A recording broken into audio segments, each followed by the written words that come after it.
Look around. You can find cars like these on AutoTrader, like that car riding your tail. Or if you're tailgating right now, all those cars doubling as kitchens and living rooms are on AutoTrader too. Are you working out and listening to this ad at the same time? Well, multitasking pro, cars like the ones in the gym parking lot are for sale on AutoTrader. New cars, used cars, electric cars, maybe even flying cars. Okay, no flying cars, but as soon as they get invented, they'll be on AutoTrader. Just you wait. AutoTrader. This episode is brought to you by Progressive Insurance. Fiscally responsible, financial geniuses, monetary magicians. These are things people say about drivers who switch their car insurance to Progressive and save hundreds. Visit Progressive.com to see if you could save. Progressive Casualty Insurance Company and Affiliates. Potential savings will vary, not available in all states or situations. Mic check, 1, 2. Are we recording? Hi, I'm Michelle Bernstein, an award-winning chef, restaurateur, and mom. I have a lot on my plate, including my psoriatic arthritis symptoms. That's why I was prescribed Cosentyx. It helps me move better. Cosentyx secukinumab is prescribed for people 2 years of age and older with active psoriatic arthritis. Don't use if you're allergic to Cosentyx. Before starting, get checked for tuberculosis. An increased risk of infections and lowered ability to fight them may occur, like tuberculosis or other serious bacterial, fungal, or viral infections. Some were fatal. Tell your doctor if you have an infection or symptoms like fevers, sweats, chills, muscle aches, or cough, had a vaccine or plan to, or if inflammatory bowel disease symptoms develop or worsen. Serious allergic reactions and severe eczema-like skin reactions may occur. Learn more at 1-844-COSENTYX or Cosentyx.com. Ask your rheumatologist about Cosentyx. It's really cool.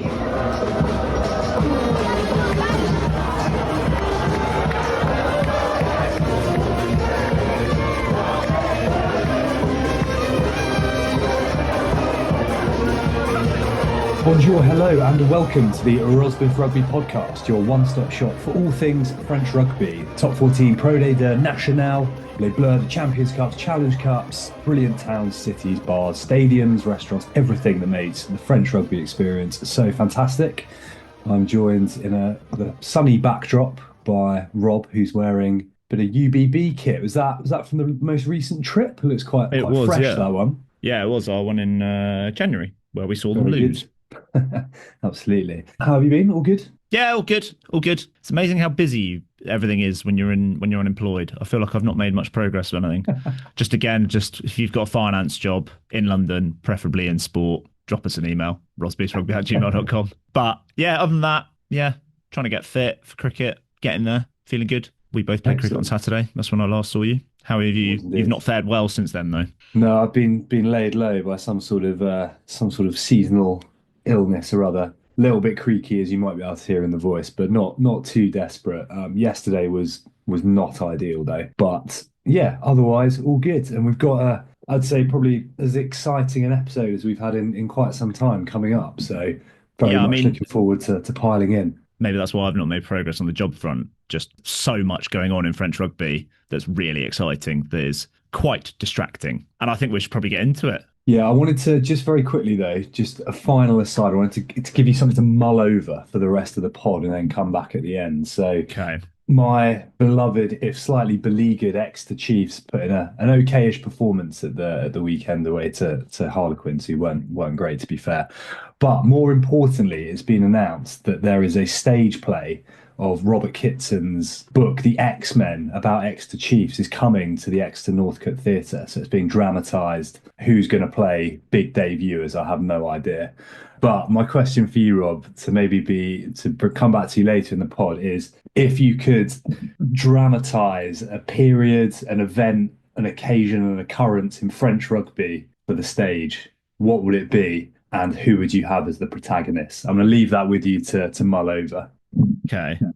Let's pile in, Rob, and we're gonna flip things around because it is absolute crunch time in ProD2. After 30 fabulous weeks of regular season action, the barrages and access matches are here, and it wasn't without, although it went largely to form, not without events, or eventfulness. The last round of ProD2. No, I mean, I think we were both slightly disappointed, weren't we, with the the end of the season kind of perhaps didn't quite live up to last year, and it was all home wins in the final fixtures, which I think was probably relatively predictable. I guess the kind of big news was that the big one that was Agen, and actually it was Mont-de-Marsan who provided all of, or at least 50% of the drama last year on the final day. But the fact that they had it all wrapped up meant that there was less riding on that. That could have been an absolute classic. And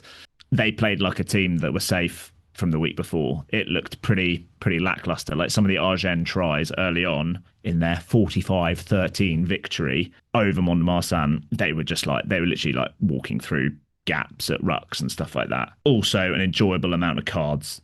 At one point it was 12 versus 14. Mont-de-Marsan went down to 12 with a red and 2 yellows in the second half, which is fantastic. Pretty friendly when, particularly helpful as well when you're in a must-win game at home in front of your baying home crowd. You're playing against 80% of the team. Agen were also down to 14. So I haven't seen the incident, but I saw the sending off. It was Thomas Rosier, him of Toulon v Toulouse fame from last week, who came under the spotlight from us. Oh, okay. It was the reserve loose head prop for Mont-de-Marsan, Thomas Boultel, got a red card, and simultaneously Iban Echeverry, the Agen left winger, got a red card.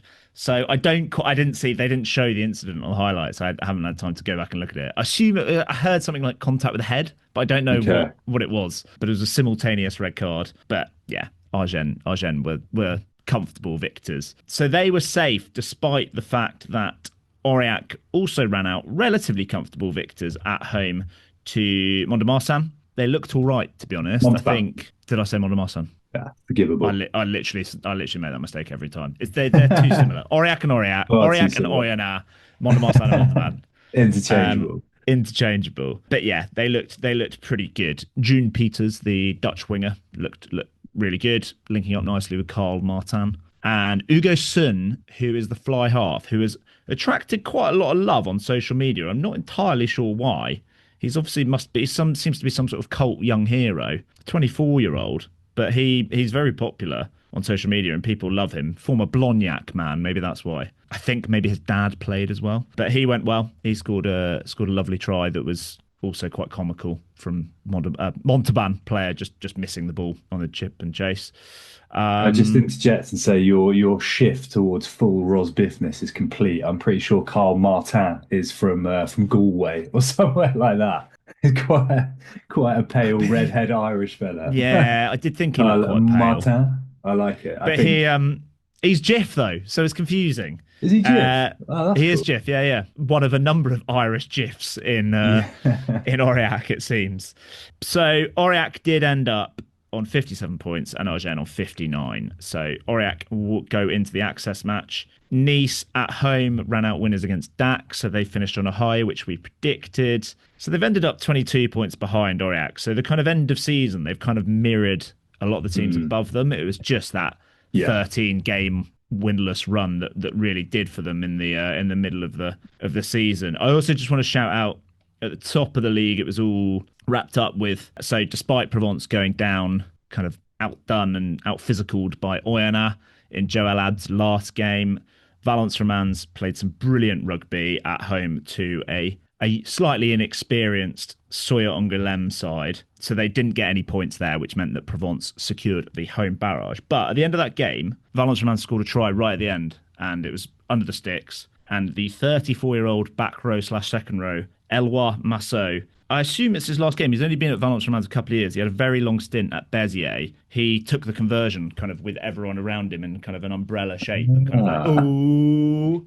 which was quite fun. But yeah, that's the kind of roundup. I guess the kind of final analysis is that Coulommiers finish in third, Provence in fourth, Soya Angoulême in fifth. So they go away to Provence, and Montauban, despite their defeat, finish in sixth quite comfortably, and they go away to Coulommiers. Coulommiers also lost to Biarritz with a very, very changed up side. I didn't recognise many of the names there at all. So generally, all four sides, I think Provence probably went the strongest of those. Yeah.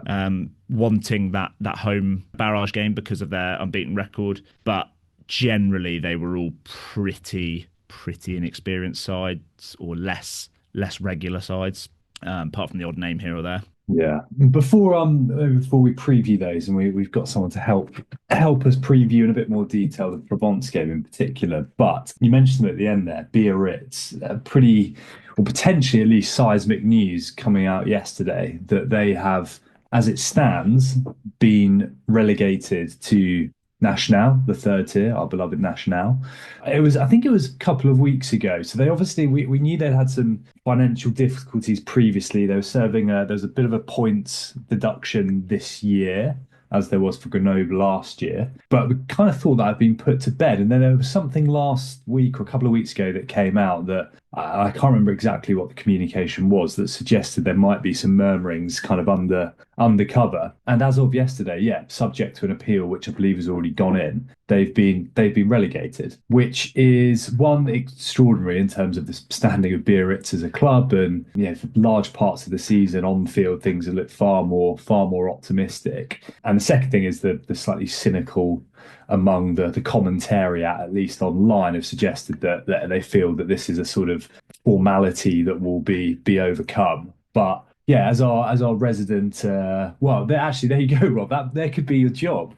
You could become Biarritz's financial advisor, and surely. What I wouldn't give, blimey. Surely, yeah, that'd be good. Surely doing a better job than the people there now. So yeah, what join all the Brits abroad that were down there. So your mention of the commentariat online was brilliant, because when it was rumoured last week, the top comment was someone that had an Aveyron Bayonnais badge in their profile picture.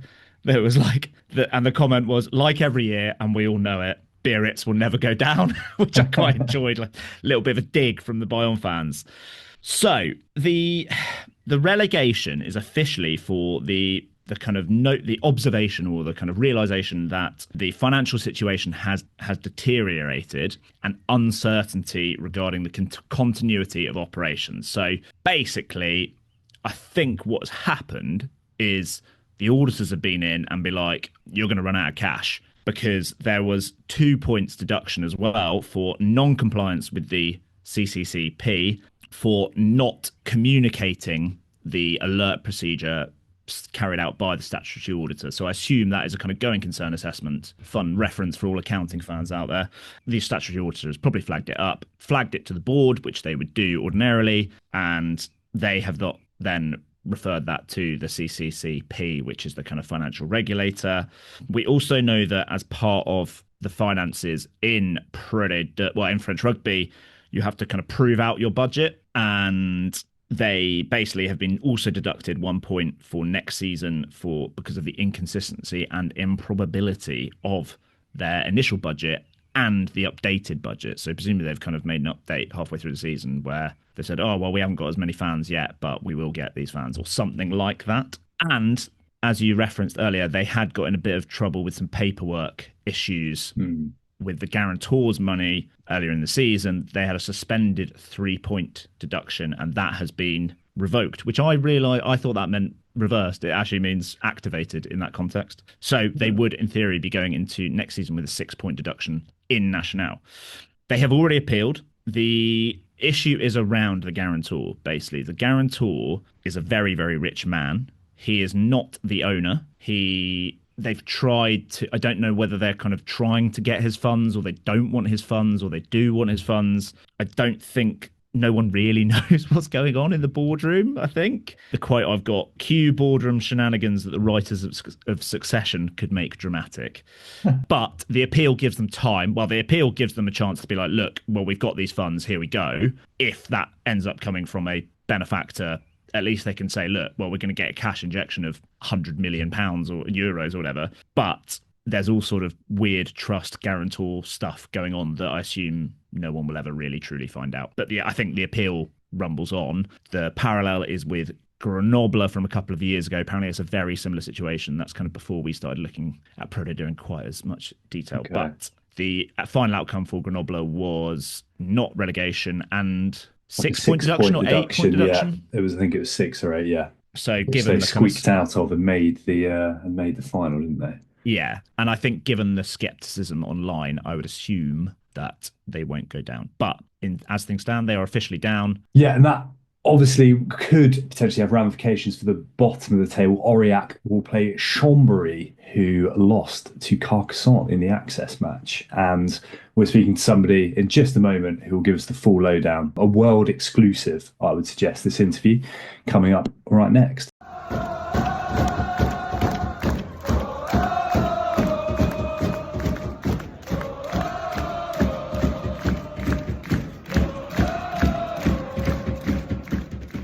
Okay, so we are delighted on the Rosby's Rugby podcast to be joined by the man of the moment in French rugby right now, I'd say, after his antics at the weekend and a dramatic game. We are joined by Carcassonne former Provence, Leicester, Ulster fly half, Johnny McPhillips. Johnny, welcome to the Rosby's Rugby podcast. Thank you very much. Thanks for having me. I guess the last few days have been big, but I like to make this podcast about me as much as possible and how our kind of correspondence first struck up. I met your girlfriend on a flight to Carcassonne. Yeah. I was sat next to her. She was wearing a Carcassonne fleece.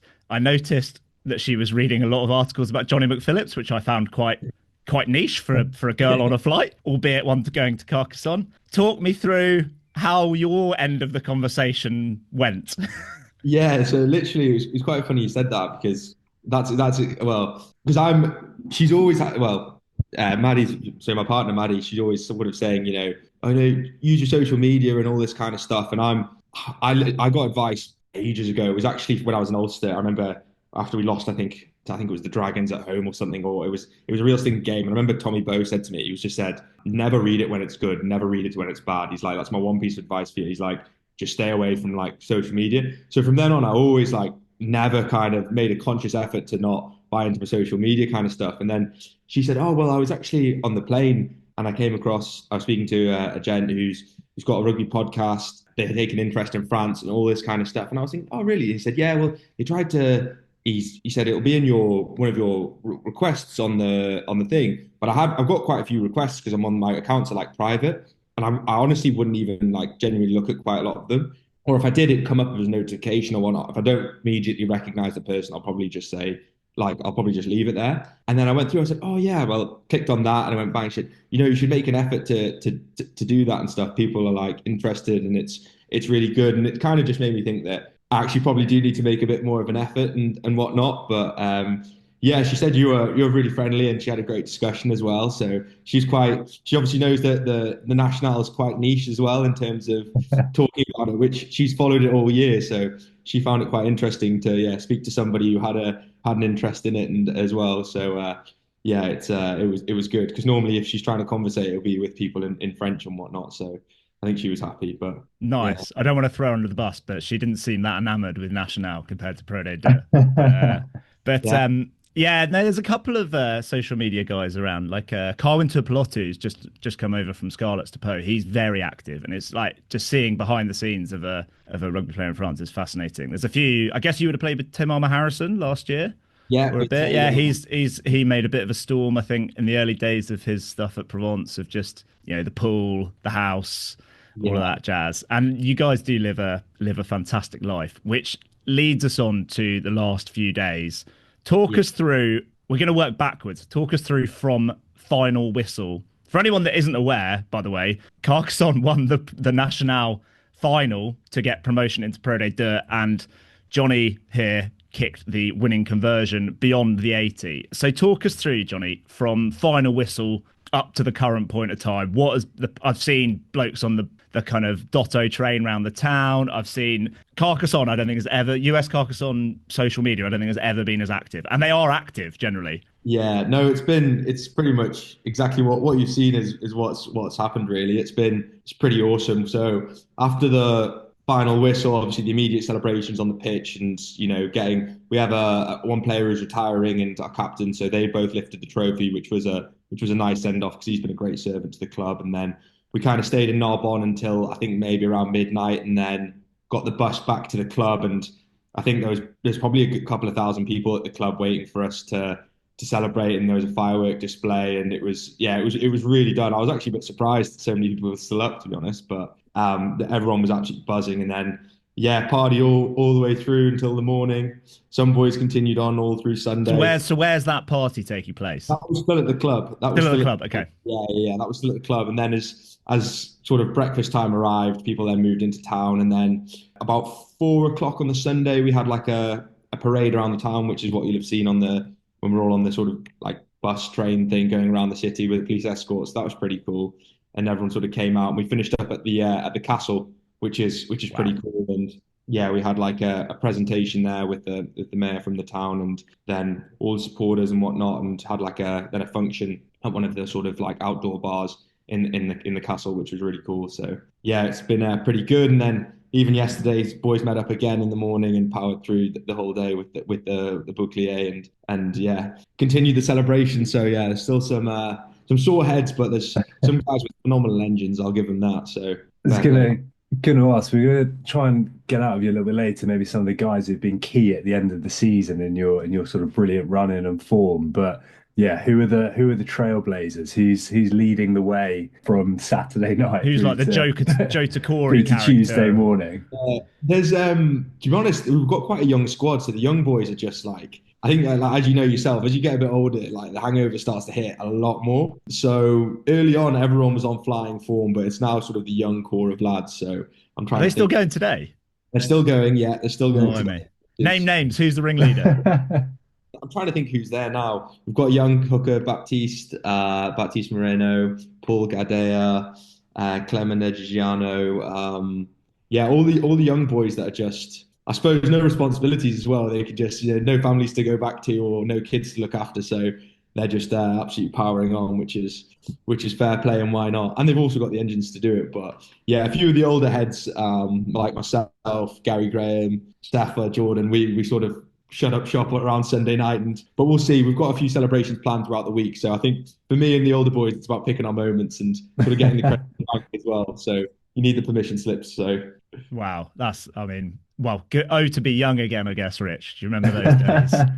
It's getting distant memory. I guess so. Right, let's talk to this a bit more serious. Talk us through your thoughts as you're lining up that kick, and because it has to be said, it's not the easiest kick, but it also goes straight down the middle. So there's nothing wobbly about it. What are you thinking? And is that the most high pressure kick of your career? I guess. I think there was one like a Ulster that was like really big, I feel. Yeah, I'm trying to think. Weirdly enough, I've had a couple of last minute ones to win, but they'd have been like, in terms of professional career, no, I had a couple in school, but at school, when you're obviously playing at school, you think that's life or death. So relative to the situation, there's so much pressure. But no, that's definitely, I'd say, the most probably important one. But in terms of my thinking, I was just so happy that we scored the maul try, first and foremost. But it was in that position where everyone kind of expects you to get it, but then it's not a gimme. And they're actually sort of those, it's a bit of a nasty one. But honestly, I felt pretty confident. I felt quite clear in my head. I kicked quite well all year, and I didn't think about the outcome at all. I just said, right, just stick to my process, do what I always do. Like, I can't actually control if the ball goes through the posts, weirdly enough. I said, all I've got to do is get a sweet strike, and what'll be will be. Like, the work's kind of done. So I didn't actually feel nervous. And I've watched it back a few times, and I've been a bit more nervous even watching it back. So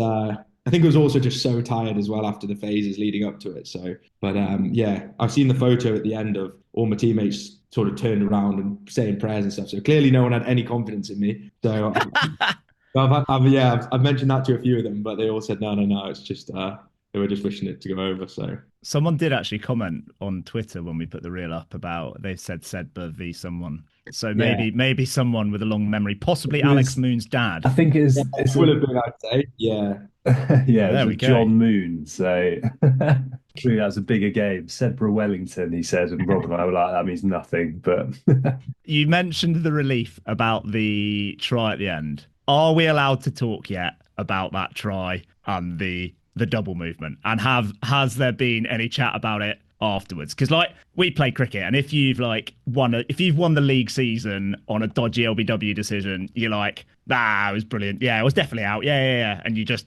brush it under the carpet, joke it, laugh it off. Has there been any chat about it? To be honest, like not really. Like that's just like honestly not really. To be honest, I don't think anyone's watched the game back yet. Everyone's still been on the pitch. But yeah, like it's so we have a referee that comes in and helps us out, who's been sort of with us since Bernard came in, and he's been awesome. And I think it's kind of the beauty and the beast of National in terms of it's probably the highest level of rugby without like VAR or PMO. So it's tough because obviously it's so tough for the referees because obviously everyone loves the video and whatnot and they love to have that security. So it's like the highest level with so much at stake without having the ability to sort of look back at your decisions. So I mean, no one's directly spoken about it. I'm like, obviously you've seen it and people have their opinions on it, but I think all I can say on that is that throughout the whole season, we've lost a couple of games on some stinking decisions or, some decisions that clearly weren't right in terms of sending offs and whatnot. I remember like the derby at home, we got a couple of red cards that, were really tough. And I think that not that it all comes out in the wash, but you have those moments. So you've got to not get too down when they do against you, but then you've always got to make the most of them when they go for you. So yeah, listen, I'm not going to complain. So that's it. That's it really. Yeah. Johnny, I think also, go on. So I say you mentioned the derby there, which I assume you're referring to the home game against Narbonne. You've ended this season by, we'll talk about the run of form in a minute, but you kind of ended the season with, I think, winning away at Narbonne in the league, followed by beating them away in the semi-final, and then having to go there again to play Chambéry. Is there, I guess, a sort of confidence going into that final because it's up the road and you've been performing well there, and I suppose more importantly, like a bit of an added sweetness to do it on kind of enemy soil that many weeks running, given the sort of rivalry between the two sides and towns. Yeah, absolutely. I think especially for like the French boys and the more local boys. So we have I think maybe 7 or 8 players who actually live in Narbonne and sort of commute. So, and like our captain's one of them and stuff. And I remember I saw an article he did during the week. He said, it's his dream. It would be his dream for him to lift, the trophy in Narbonne and everything like that. So yeah, I think definitely took the confidence from the games going into it.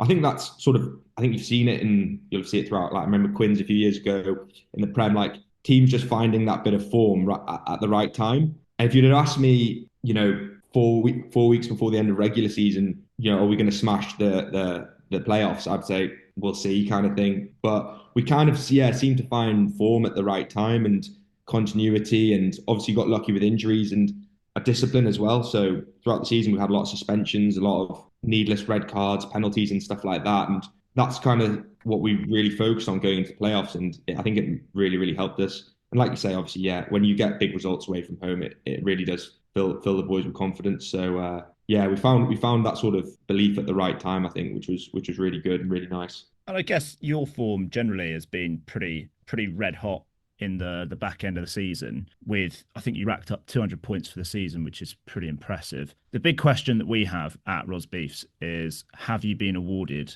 a Côte de Boeuf for Player of the Month yet? I actually haven't, funnily enough. I know. I got given some sausages though, which was I got given a variety of sausages from the butcher, which was no complaints from me. They were very nice, so I was very appreciative for that. Excellent. What were the sausages for?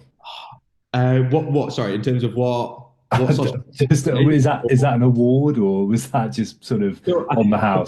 So there's a butcher, it's actually, to be fair, it's some setup. If you're ever in Carcassonne, you'll have to give it a visit. So it's like a big food hall, and then obviously there's like a butcher part to this food hall. There's a bakery in there and everything, and they obviously sponsor Player of the Month. So whenever you go and get the photo, and they just normally, if you're there, whatever's out, they'll give you something just basically to take home. So yeah, some boys got some lovely steaks and all that. A few sausages. I'm not going to complain, but I was I was very grateful nonetheless. But yeah, so they just sort of do that every month. But yeah, you have to normally go and get your photo taken. I got a photo taken, and they gave me like a big ham thing to do it with. And I think they didn't use it in the media because I think the guy sent it to me and was like, I'm not sure I'm going to use this because I think it looks so stupid. Yeah, he was like, we'll put another graphic up. So I was like, fair enough. But that was one of our favorite. We do a little section at the end of the podcast that's like little bits that we've seen like that, and Carcassonne have always delivered.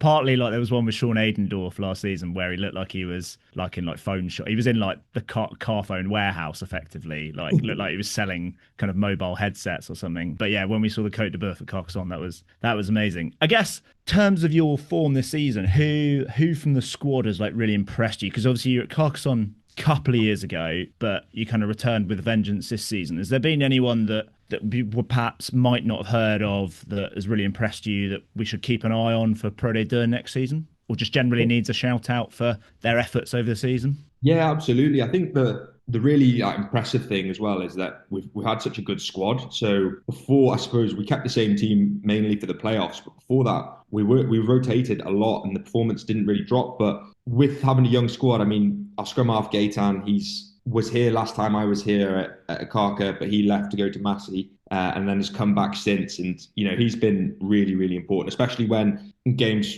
sort of in those winter months when we weren't necessarily hitting our straps. He, you know, individually got us out of a few holes and been massive. Our captain, Roman Mankier, is sort of just a stalwart, like, you know, that 8 out of 10 every week, physically always there. Etienne Jeune as well.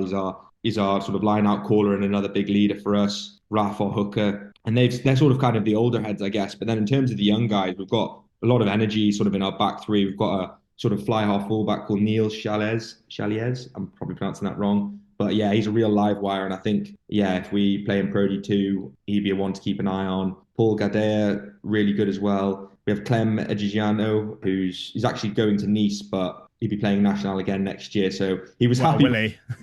Yeah, exactly. I don't know if you've seen the news because you guys have been on the smash, but Nice could still be in ProD2 next year. But we'll. He was another one, and then the old heads like Gary Graham, Jordan Pulatua, Sefa, Navarro, they've also been really good. But I'm trying to think if I missed anyone. But I've got a centre. He actually did his knee called Lucas Doi. I can't pronounce his last name. Doinahard or something. But he's a quality player, so he's one definitely to keep an eye on in ProD2 next year, I think. Nice. And I guess, how do you see like the difference between the leagues, I guess, or how do you see that transition going? Do you think, because you've got very recent experience at ProD2, how do the two leagues compare in terms of the quality? Because it feels like this year National has taken, maybe we've just paid more attention to it, but it feels like it's got a load of like attention, a load of quality players in there now. Yeah, I think it's definitely right. I think just with more players obviously wanting to come to France, you just have the natural filter of players sort of coming down to find opportunities. And yeah, the standard's definitely been higher than what I originally anticipated coming across. I still think there's a big gap in terms of playing teams at the top of the ladder and the bottom of the ladder. So for example, playing Chambry there at the weekend, like if they were to go up, I don't think they'd have many problems in ProD2. Like they could easily hold their own. They're very well drilled, very well organised, well coached. Yeah, I think they're a really, really solid team. They've impressed me. But not just them, teams like even Perigueux, we played a couple of times in the year who I found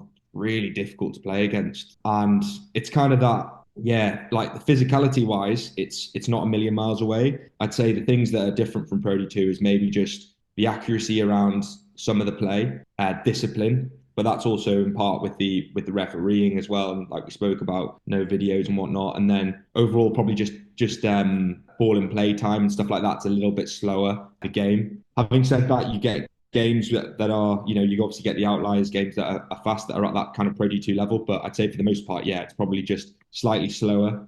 Accuracy wise, is you probably get punished a little bit more for your mistakes in ProD2, but it's definitely not a million miles off. And for a side like Carcassonne, obviously, without looking too far ahead, like what is you mentioned earlier there were thousands of people waiting for you at midnight when you came back, and last time I think you played there, you had a pretty good go in the ProD2 Barrages, and then suddenly you're down in National. What's the expectation of a club like Carcassonne amongst the town, amongst the staff? Is it that they should be competing at that ProD2 level, or is it, you know, try and kind of punch above weight as maybe, you know, someone like Nice going up last year was? Yeah, I think the thing about they're very much aware of their situation in terms of they're very transparent in terms of they don't have the budget of a Brive, a Provence, a Grenoble, those kind of teams, and they're very transparent about that. But what they lack in that aspect, they openly try and get through sort of character in terms of bringing the right people in, people who are going to genuinely care, like they're conscious about bringing in good people, not necessarily just amazing rugby players.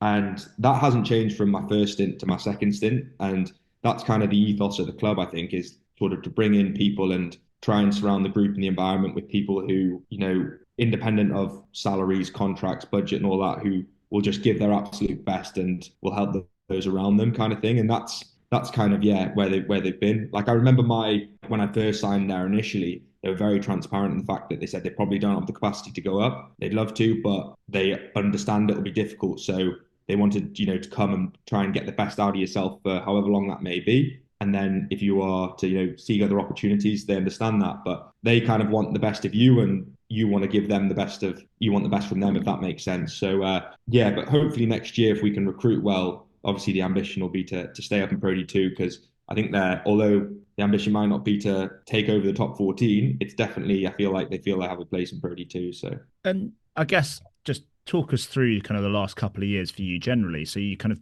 moved to Carcassonne, had a season, and then moved almost straight away to Provence, couple of seasons, then back to Carcassonne. So how did those kind of the move to Provence and then come back, how did that kind of all work, and what was the kind of thinking there, and talk us through it? Yeah, so it's been a bit of a ping pong, but effectively, when I first came to Carca, I had sort of I actually got quite badly injured maybe after 5 games. So I hadn't played before. I had a 1+1 effectively, and they'd offered me to stay on, but I got an offer from Provence at the same time. And I was just kind of I guess a bit blown away by the project at Provence. It was really impressive in terms of the facilities, their plan, and, their ambition to go to the top 14. And that was kind of something that really attracted me. And I was keen to go and join that. And so signed there and, went along with that project. First year was okay. Second year didn't really get as much game time as I'd liked for various different reasons, and found myself in kind of a sticky situation really, in terms of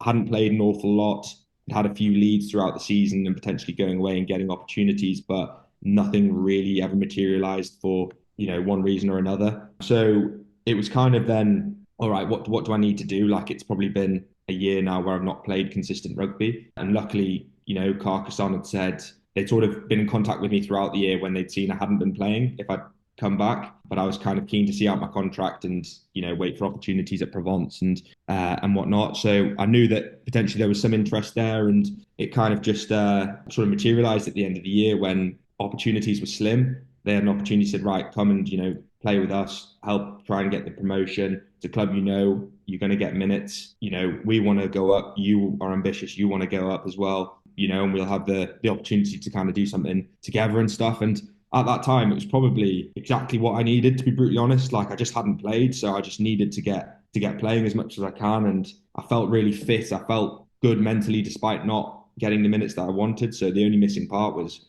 playing. And I'm actually really thankful that I, made the decision to come back, really. And I guess Carcassonne kind of were a bit of a saving grace in terms of minutes and game time the first time you went. So I'm a Leicester fan, and it was an interesting time at Leicester, just generally, like, for the club. Mm-hmm. You obviously played with another player playing in France, and it kind of felt like towards the end of your time there, both you and Zach Henry kind of found a bit of form, and it was kind of like, oh, finally they've kind of worked out how to get these two into the same side and how to give them game time. And then before we knew it, you guys were both off to France again. So how did that kind of initial move to Carcassonne come about? And also, have you got a Zach Henry story? Because we hear there's a few. Yeah. Well, the initial move it's kind of exactly how you described it, really. Sort of found a bit of form and a bit of confidence and continuity towards the end of the season at Leicester. But I think because England's sort of the market and movements had done a sort of a lot earlier. So I kind of signed a pre-contract to come to France, because before I'd started playing, I hadn't really seen the amount of minutes, and I probably know I needed to go and play and needed to get some more exposure where I was going to be playing frequently. So I'd kind of signed typical, just like as things happen, I'd signed the pre-contract, and then I found minutes and form and whatnot towards the end of the year. So it's just kind of one of those things that had kind of all been done before, really. And Carcassonne had presented like a good opportunity with a good contract. So I thought it was just the right move for me at the time. And I think it was probably similar for Zach. I'm not actually 100% sure how it worked out for him, but I know. Obviously, I spoke to him about moving to France and stuff at the time, and he'd said, mate, it's something you won't regret. It's definitely an experience that you're gonna look back on and be grateful for, not just from a rugby point of view, but just from a broader life perspective as well. Which I think he was right for. So Carcassonne kind of approached you or approached your agent rather than your agent kind of, because we've heard stories of like all sorts of things, like people get a phone call and the next day they've signed, or like agent puts them out there and then they get a flood of messages from clubs. Yeah, I spoke to, when I was looking for opportunities, a guy got in contact with me basically just from France. He'd seen me playing in bits and pieces and he said, listen, I can have a look for you kind of thing. And I was like, yeah, sure. Wasn't expecting too much of it. And then he kind of came back with a contract. So I think maybe he'd been working in the background without me kind of, saying, but I don't know 100% no, but he came back pretty sharpish with sort of, heavy interest and offer. So I was like, okay. I originally said no. I said, no, I'm going to stay. I want to battle out at Leicester. But I think then also Leicester had signed Freddie Burns for the year after. Fordy was still there. So I kind of looked at not the writing on the wall, but I just said, like, it's going to be hard to get minutes here. Like it's no matter how well I train and stuff, they're two really quality players who are going to be on big salaries. So I'm going to have to maybe go away and find an alternative to get some minutes. So it was kind of all worked out in the end. Nice. And I guess we talked about the move to Provence. I don't know how much of it you kind of catch up with, but how do you see the game on Thursday night? We are Sawyer and Golem fans, so it's a big one for us. But with the brilliant away record against that unbeaten record at Stade Maurice David, who should we be looking out for? So it's also hopefully going to be streamed live on YouTube for the first time, so free. So people in the UK will be able to watch. So who from Provence of the lesser names? So you're not allowed to say George North or Tamama Harrison. There's definitely a few that have kind of caught our eye, but who should we be looking out for? Good question. For me, Inga Finau, the 12. I think he's real quality. He's kind of the heartbeat of that sort of team when it plays well. Even just playing with him, and obviously he is a quality operator, but you've got the superstar names, and he is obviously a big name in himself, but just a really, really quality player. Can do it all. Can go up and down. Really skillful. He's got a good kicking game. Really good rugby brain. So I think he'll definitely be important. Charlie Gambini as well, young French player. Yeah, just really impressive for how young he is and how sort of accomplished he is in his all-round game. He's kind of an athletic 6'7", isn't he? Yeah. Athletic 6'7", like can play as an edge forward, great in the line out, good head on his shoulders as well. Yeah, really composed. So him, and then the other one I'd say is Leo Drouet, but I'm not sure if he's going to play or not. I don't know. I think he picked up a knock in the last game, so we'll have to wait and see. But yeah, he's just playing gas, and he's always got a bit of a magic moment in him. Yeah, I think like we don't get to watch much. We kind of pick up highlights. Like, I think obviously Inga Finau was shortlist for the Player of the Year, wasn't he? But seeing the odd, because you only see the highlights, we've seen loads of like Leo Drouet and Adrian Lepeg who just look absolutely rapid, and they're finishing all sorts of shots. What's is it Arthur Coville, the 9? He's been there quite a while. What's he like? I think there's rumours he might be going somewhere else, but he seems like he's captained a lot. He seems like the heartbeat of the side, playing inside some stellar names at fly half as well. What's his kind of game? Yeah, he's awesome, to be fair. When he came in, so he came from, in my second year, he arrived from Stade. So I think he's still pretty young, but he's got over 100 caps for Stade, and he'd like captain Stade. So he's loads of experience. And then I think he won the Under-20s World Cup with France, I think for maybe 2 years as well. So he's got like a high resume, and he's just a quality player. Like, I think you know him when you see him, don't you? It's just good kicking game, tactically very like assured, and in France sort of detail sometimes is questionable and sort of is optionable in some teams in terms of jouer, but he's very sort of detail orientated. He has that kind of Anglo-Saxon mentality in parts, I'd say, which is really good, because come sort of important games and stuff, he knows where to put the ball, he knows how to dictate tempo and stuff, and obviously the Nines have such a big role in France. So yeah, he's a big part of that team as well. And can you see them winning that game and going all the way? Can you see them getting into top 14? I know that's a big part of the project, and they've got a few names lined up if they do get into top 14. That's what we heard. But can they do it from what you've seen of the league and what you know of the players across that league? Yeah, I think so. They've definitely got the firepower. I think it'd just be about in terms of whether or not they sort of hit their straps. I think you've seen games at home where they've played absolutely wonderful rugby, but then at the same time when it's been tricky, it's looked a bit clunky. But the quality, like, there's no doubt the quality's there. For me, they probably have the best squad along with Brive in terms of just pure sort of firepower, that star sort of ability in the squad. But I think what will help this year is obviously they've got the quarter at home, whereas last year it was a direct semi, and they'd never played in the phase finals before. So obviously the matches they are just different. It's not a regular league game. There's a bit of jeopardy. There's a bit more pressure. So with the quarter at home, if they win that, for me, I think the mentality for them is they'll have a free hit away in the semi because the pressure will be on Grenoble or Brive, whoever they go and play. So I think that'll benefit them because they'll go there with sort of a weight off the shoulders kind of attitude. And that's, for me, when teams in France normally play best. It was a bit like our run in terms of Carcassonne. We had the home quarter and there was no real pressure on us in the semi in terms of people were expecting kind of Narbonne to get the results. So sometimes that can unlock a bit of freedom and see. I definitely think they can do it, but Grenoble and Brive, I think it'll be tough. I've liked watching Grenoble. I think they look very, very, very strong. Yeah. So, Johnny, before we let you go, we want to know, most importantly, Carcassonne very much on the radar for a visit next year in ProD2. Recommendations, bit of local insight. Where should any visitors be eating, drinking, dining, hanging out in the sun? Yeah, where would you point us in the direction? Well, it's a pretty small town, so you could get it done in a day, I reckon. But if in terms of, there's a little square in the main sort of part of town called Place Carnot. You have a few bars and restaurants around there. Little Irish bar called I can't even remember its name now. Bloody Irish bar, they're everywhere. An Irish bar called the Kelp. Oh, you play for Irish Ireland under-20s. You're allowed to reference an Ireland bar. Yeah, exactly. So that does a Guinness, which is always nice. And then definitely get yourself up to the castle. There's like 55 restaurants inside the castle or something. Wow. There's a little nice wine bar called Bar Van. So if I think I might have been there. Yeah, which is nice. I'm trying to think where else really. When we just after I met your girlfriend, we went to Vibes restaurant. Yeah, in the Place Carnot, which was pretty good actually. And he, the guy played for like London Broncos or something. Yeah, the barman. Yeah. No, he's a sound guy. So there's definitely enough to get your teeth into 100%.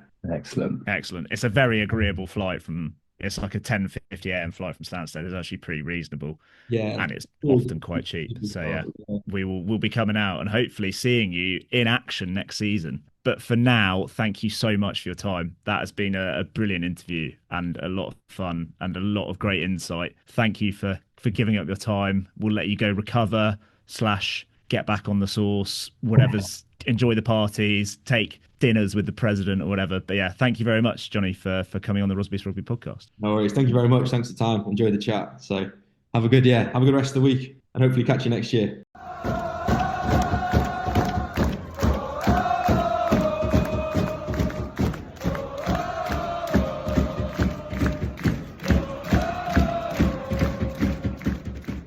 All right, thank you to Johnny McPhillips, who, one, fantastic guest and a lovely guy, and secondly, has sounded like he's managed to extract himself from some fairly aggressive celebrations that show no signs of abating down in Carcassonne.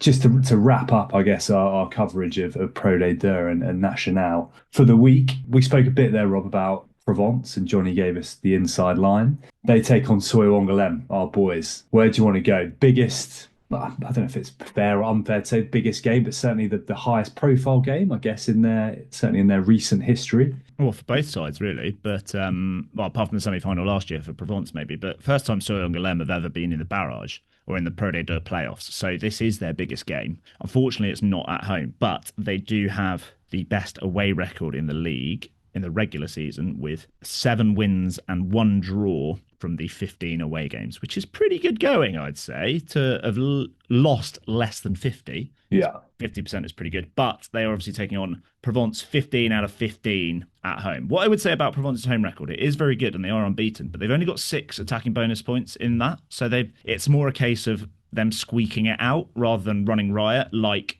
a Grenoble or a Brive. So it's not a foregone conclusion, I'd say.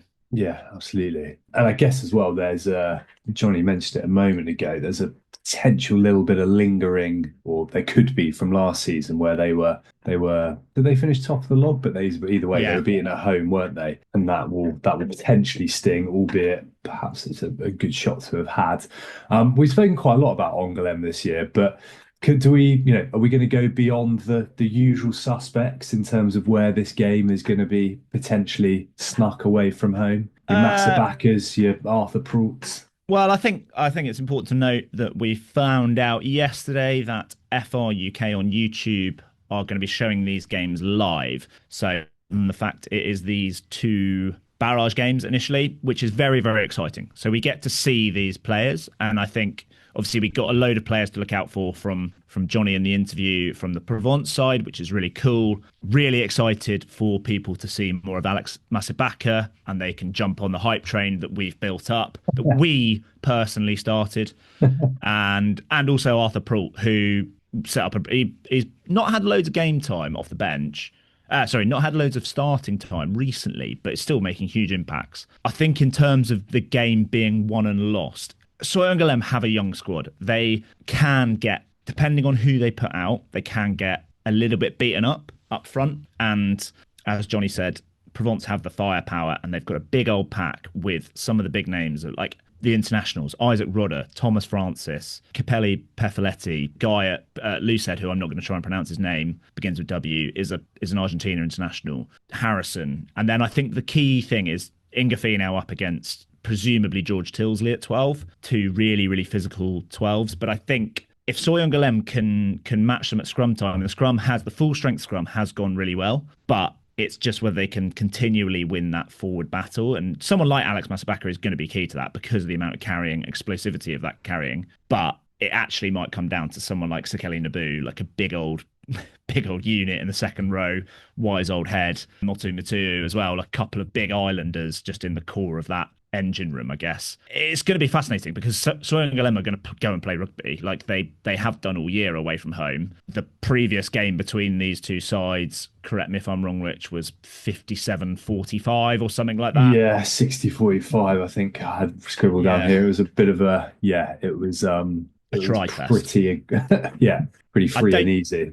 Can't see it being quite like that, but it's interesting with, I don't know if Gopper's going to play, but no Jules Plisson, whether they need that kind of someone to steer them around at Provence, whether Soy Angoulême can just go and do an Harlequins or a Northampton, swing the bat and give it a good crack and they've got the players with devastating pace that seem to be able to score from absolutely anywhere. So it'll be I can't wait to watch it. Yeah, it should be excellent. Now, you mentioned Plisson and Gopper there. I mean, obviously our man out, isn't he? Ben Botka has been injured for a little while, and we knew was not going to be able to make this one. But Glenat, is it Corentin? Yeah, Corentin Glenat. Come into his own a little bit. Yeah, I was going to say, this is not a guy who's now being parachuted in last minute to try and steer them home. And they've played some very good rugby and been very successful with him at 10.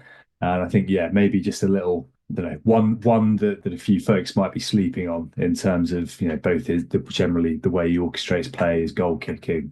Could be interesting. As you said, particularly with Plisson off. Yeah, and in one of those sorts of games, another guy, Hubert Texier in the back row at 7, bit more athletic, bit more lithe than the Provence back row. Can they kind of win at breakdown as well? Give them some counter-attacking ball, and that could be quite fun. Yeah, definitely. Cool. So that wraps up Thursday. Then Friday, we have Colomiers hosting Montauban, if I'm not mistaken, bit of a derby. And it's been pretty slim pickings for, the last game, Colomiers went to the Ernest Vallon, didn't they? And turned over Montauban relatively comfortably.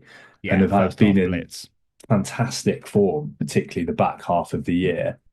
Do you feel that one's going to script, going to form? Yeah, I do. I think Colomiers are just in such a rich vein of form. They've got the kind of physicality and the players to get them over the gain line that perhaps Montauban just don't quite have. Like Reinu is just outstanding, as is Caleb Timu in the back row. So Reinu at 12. And I think like Brett Heron started playing well with a bit of a roast beef lens. They are playing with so much pace. And I think the way that previous game went was kind of a little bit one-sided for a lot of it. And that suggests to me that with the way that they're playing, it could be they should have enough. Tuitavuki on the left wing for Colomiers is doing some fantastic things at the moment, and he's been brilliant for them, as well as Marta on the right wing, which may be a name people have heard of because he plays for Portugal. But yeah, I think the big one there is, I guess, the battle of the tens, because, you know, the man Jerome Bosviel, 200 points for the season or whatever, an old head, bit of an old school fly half, few up and unders, who knows? But it is home advantage for Colomiers. I tend to agree. Yeah, I think that will probably go. Montauban have played some great stuff this year, but I just think Colomiers are in such a good run of form, and they're flying. After we've given that glowing endorsement, I look forward to seeing a 40-5 victory for Montauban away from home, as tends to be the case when we predict these things. Yeah. Cool. Well, as Rob says, it will all be on FR UK TV on YouTube, which is wicked news. We can have a proper look. Yeah. Shall we park ProD2 there? Come back. I guess just very quickly with the Biarritz stuff. So the access match for ProD2 is not this week. It is next Sunday. And it is still going ahead between Chambéry and Aurillac. The way that the current with Biarritz's stuff, the regulation will work is that the highest placed ProD2 team, or effectively works like a continuous league table where you've got Aurillac, then Nice, then Chambéry. So if Chambéry win, they stay up or they go up. If Aurillac win, they obviously go up, but Nice would stay up because they effectively have a higher ranking than Chambéry because they are 16th and in ProD2. And yeah, if Chambéry win, then Aurillac can afford to lose and still stay up in this current guise. But obviously with the appeal, they will still want to win. And I think they've got good enough players that I think they may do. But we'll have a look at that next week. Cool. All right. Top 14 and a little look ahead to the Champions Cup coming up.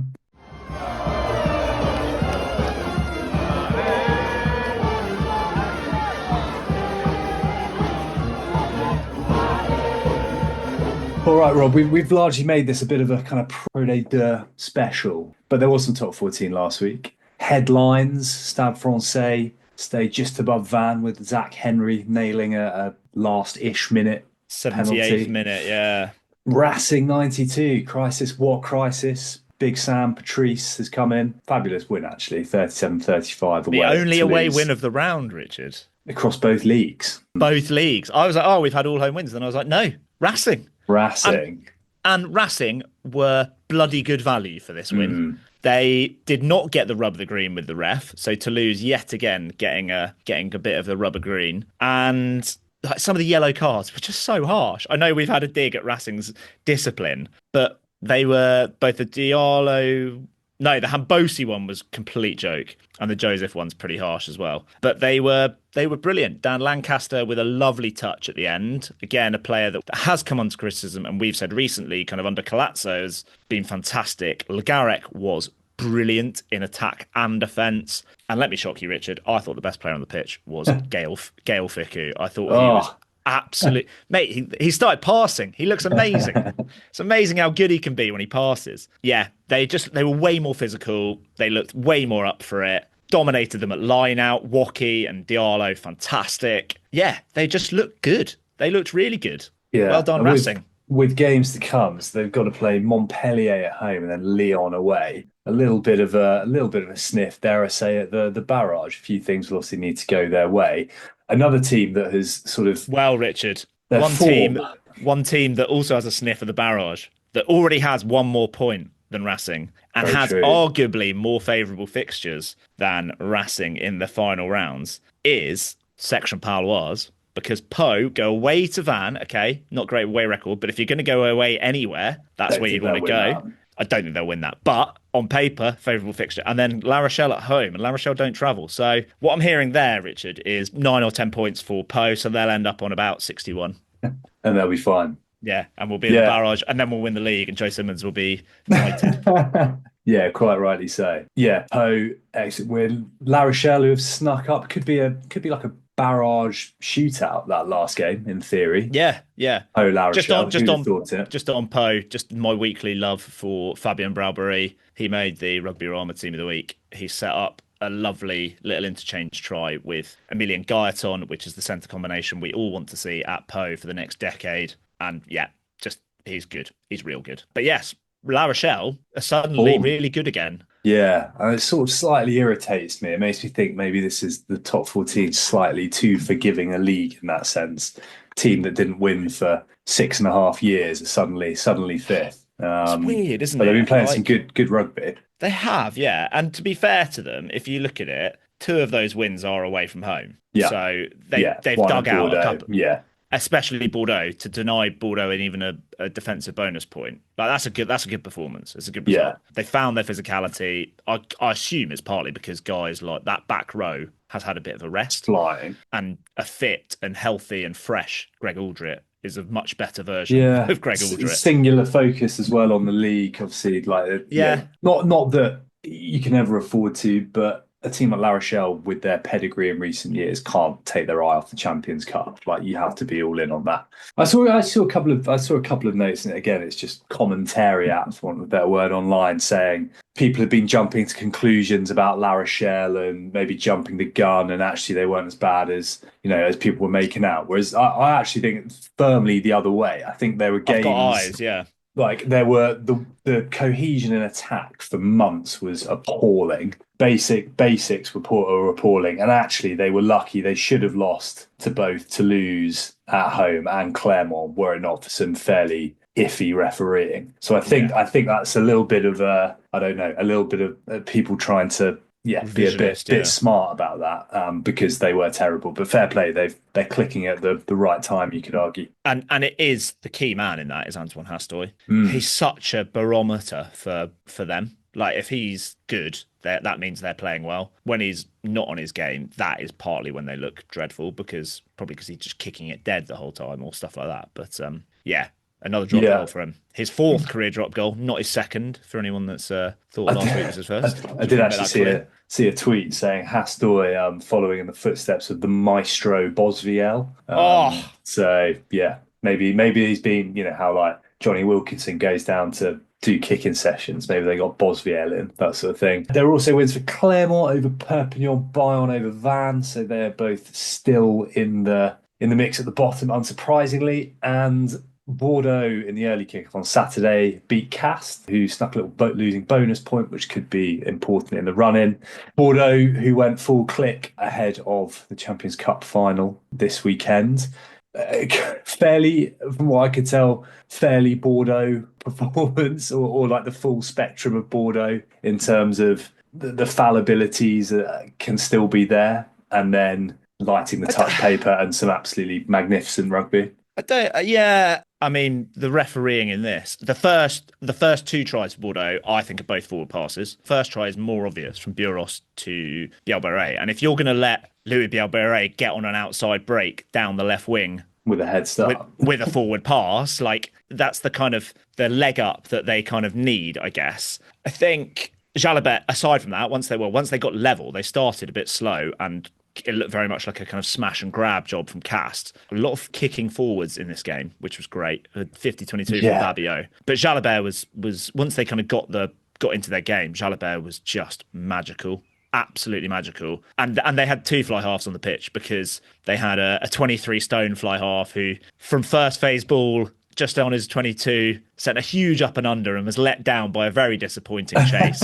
It's almost like the rest of the backline didn't expect Big Ben Tamerfuna to do a crossfield bomb from his own 22 off the top of a line out. But Big Ben was great. He took a high ball in backfield. He won a couple of scrum pens. He carried hard and straight. He turned into George Ford for a little inside ball to Jalabert for that try. And back to his best the last couple of weeks because he was great in that semi-final against Toulouse as well. And he kind of holds the key, I think, for the Champions Cup. Northampton aren't the most physical side. The back end of this game, Cast, or the part of the comeback, I don't know whether you call it kind of Bordeaux flakiness or not, but Cast were just way more physical than them. And if they didn't botch up a couple of line outs, if the kind of scrum at the end where they absolutely minced Bordeaux, if that gets given, like it could have been a completely different result, and we could be talking about Bordeaux have had a collapse at home in the game before the Champions Cup final, blah, blah, blah.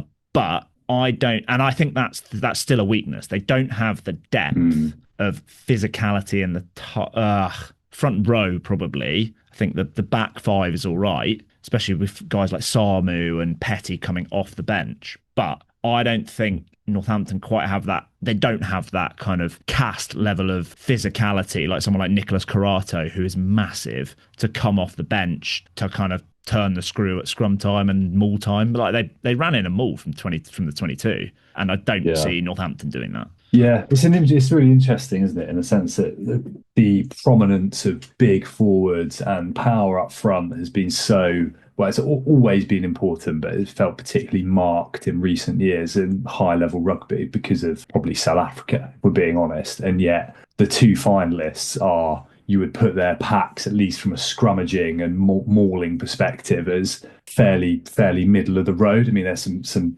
fantastic like loose forwards and guys in the front row who can do it in the loose. You think of, like Langdon for Northampton as well. Yogan as well. Good, I think. Like those guys are class operators. But yeah, I think it makes it pretty intriguing because it feels, and it's a long way out and you don't know how these things are going to go, but it feels just almost like a straight flare shootout from a distance. Like who can nail their kind of set plays and who can nail their running rugby, which, to be quite honest, I'm quite looking forward to. I think the physicality of the Northampton pack is perhaps not given quite enough credit. I think the physicality in defence, certainly when they won the league last year, and their pack was much better, much improved, and that was a big part of why they won the league. It's a lot has been said, they don't have Ludlam, they don't have Laws, they don't have Waller. So yeah, you are going to miss a bit of physicality, but the guys that have come in have been pretty good. Like Iogan has stepped up. Like Kemany's had a really good run at the back end of the season. They're missing Augustus, I think, aren't they? Are they? Massive. That's quite big, yeah. But like Alex Cole's been playing really well. I know he's not the biggest, but like he's not like Coleman big or Johnny Gray big, but he's puts himself about and he's really energetic. And if it depends what sort of game we get. Like I think if it's a tight game, I do fancy Northampton just that bit more. I know the defence for Bordeaux has been pretty good this season as well, but I don't know why. I just think bit of Alex Mitchell and Finn Smith is a little bit. I think Finn Smith is just a little bit more controlling, and maybe Jalabert is a little bit too loose. So it pains me to kind of slide into that, slightly dialing it in, lazy cliche, but don't know. How do you see it? I can't quite work it out. Yeah, I'm not entirely sure. I think Bordeaux are a better team across 1 to 15. I think they have fewer injuries in key positions. And I think their obvious weakness, which is set piece, at least at scrum time, I don't think is going to get challenged that much. I think they can be challenged at the line out. Like Coles is very good, you mentioned there. Off opposition ball, but they pulled it together quite well against Toulouse. I think all things being equal, I think they're a better team, and I think Bordeaux should win. I also the Jalabert thing, and this is less of a criticism of less of a criticism of Mathieu Jalabert, more a kind of Finn Smith praise is finals and goal kicking. Yeah, I think some of his goal kicking has looked a little bit wobbly, whereas Finn Smith appears to have that at this early stage, that kind of icy knack when it really matters of hitting them. Yeah, but who knows? It could this game feels like it could as easily be 12-all as it could 60-15 to like either side. Yeah, we will see. I think the one thing that Northampton will present them that they didn't get against Cast was a jackal threat with Pollock, with Langdon, and with Iogan as well. Like there's just a bit more jackal threat, and whether that can nip it in the bud as well, or nip some of those attacks in the bud, which could be quite key. Bordeaux can be got at, and I think Northampton might be able to get at them. Like that's kind of smash and grab 10-minute period. Northampton could score a few tries. Or in theory, we know that Bordeaux are going to score at least 3 tries, essentially. Like, Biarritz is going to score a try. And I just think they can kind of have that bar up in defence for the rest of the game, and they can score the points in fits and starts like Bordeaux do to cancel out the Bordeaux tries. I just don't know whether they've kind of got the physicality throughout the 80 to to kind of match them and dominate them and get at them there. I think that is how you can get at Bordeaux, is the physicality up front and around the tight exchanges. And I just don't think they're going to have it across the 80, across the 23. Yeah, it's fascinating. It should be great fun. Looking forward to seeing if Bordeaux really are soft mentally. Yeah. That's what it could come down to. Yeah, that little bit of have they played their final. A few parallels actually between the two games this weekend, with Northampton's playing Saracens and having one of, you talk about forward passes, like one of the most egregiously obvious forward passes from Fraser Dingwall to set up the Hafar try. But anyway, and then Friday night, Lyon against Bath. I think Bath are gonna Bath will probably win quite comfortably, won't they? Yeah. Is my feeling there. Cool. So look forward to seeing David Niniashvili with the trophy on Saturday morning. Shall we leave that there and finish with a couple of petits fours?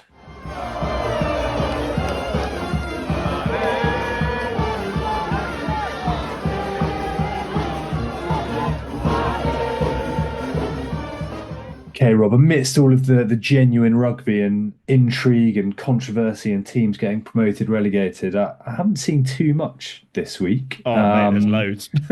I've got Antoine Dupont, apparently is now part owner of LA Rugby Club. He's bought into that, which sounds a little bit Ponzi schemy. Are they not in the MLR then? No, I think they are. Okay. Yeah. So that was my main one. I did also see, completely unrelated to French rugby, that a guy who played for Free State Cheetahs, Reno something, has just won World's Strongest Man. Wow. He's done it like as his first time as like a it's like a part-timer.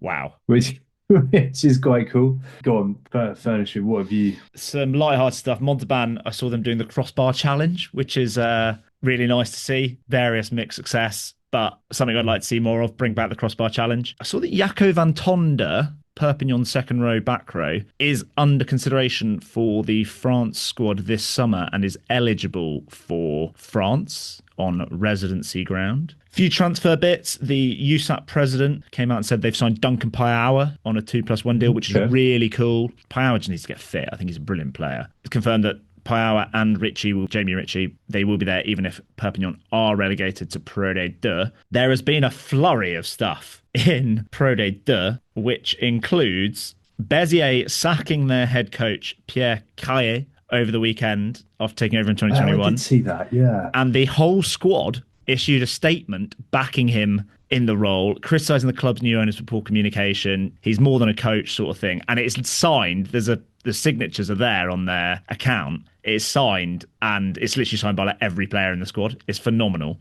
Other news: Bob Skinstad in there. Yeah, a little bit of Johnny hot Howard water early. And Agen have asked Sebastian Calvé to leave his job, former France under-20s coach. So that's interesting. Couple of other rumours. I saw Semi Langivala is rumoured to be going to La Rochelle.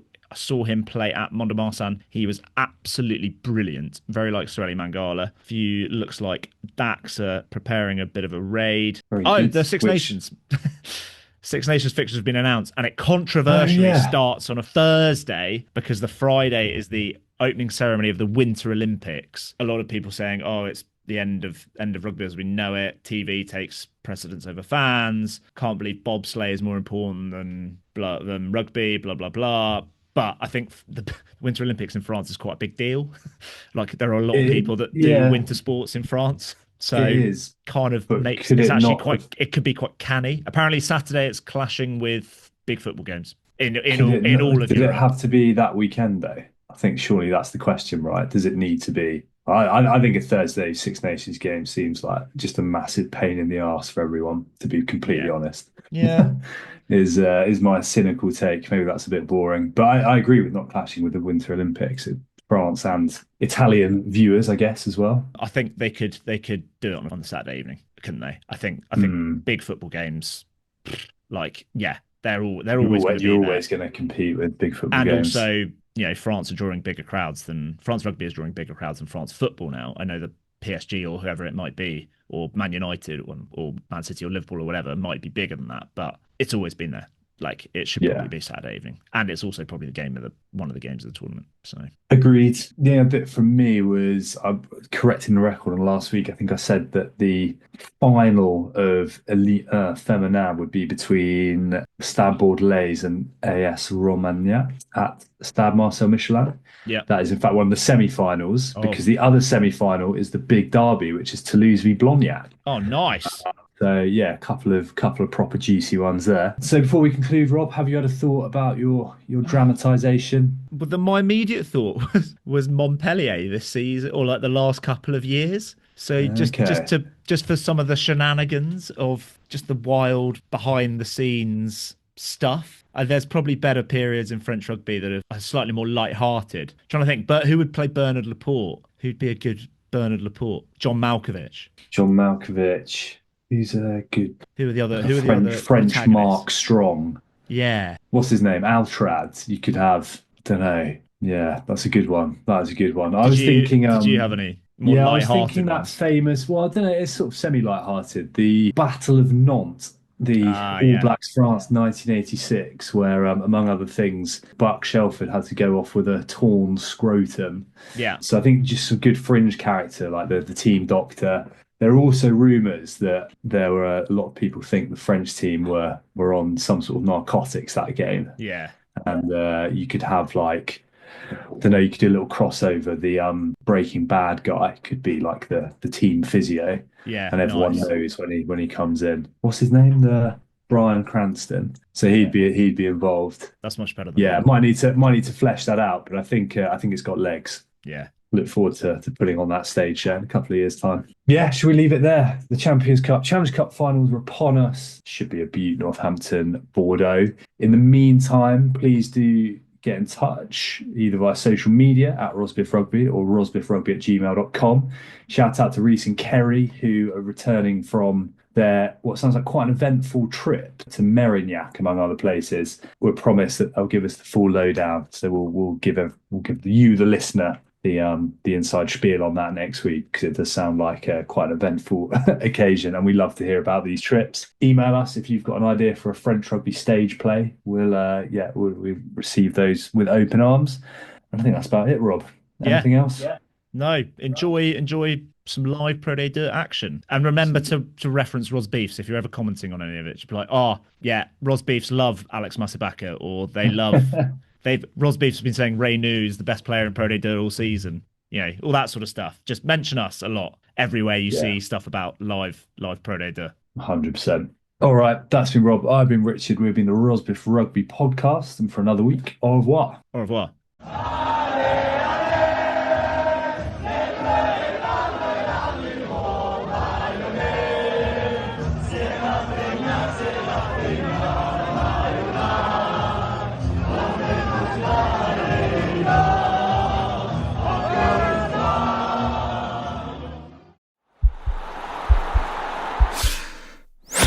This podcast is part of the Sports Social Podcast Network.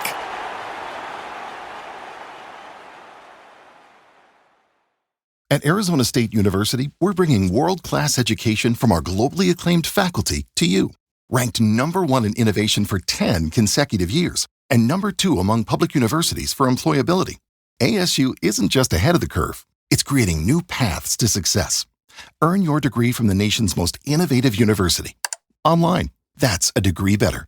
Explore more than 300 undergraduate, graduate, and certificate programs at asuonline.asu.edu.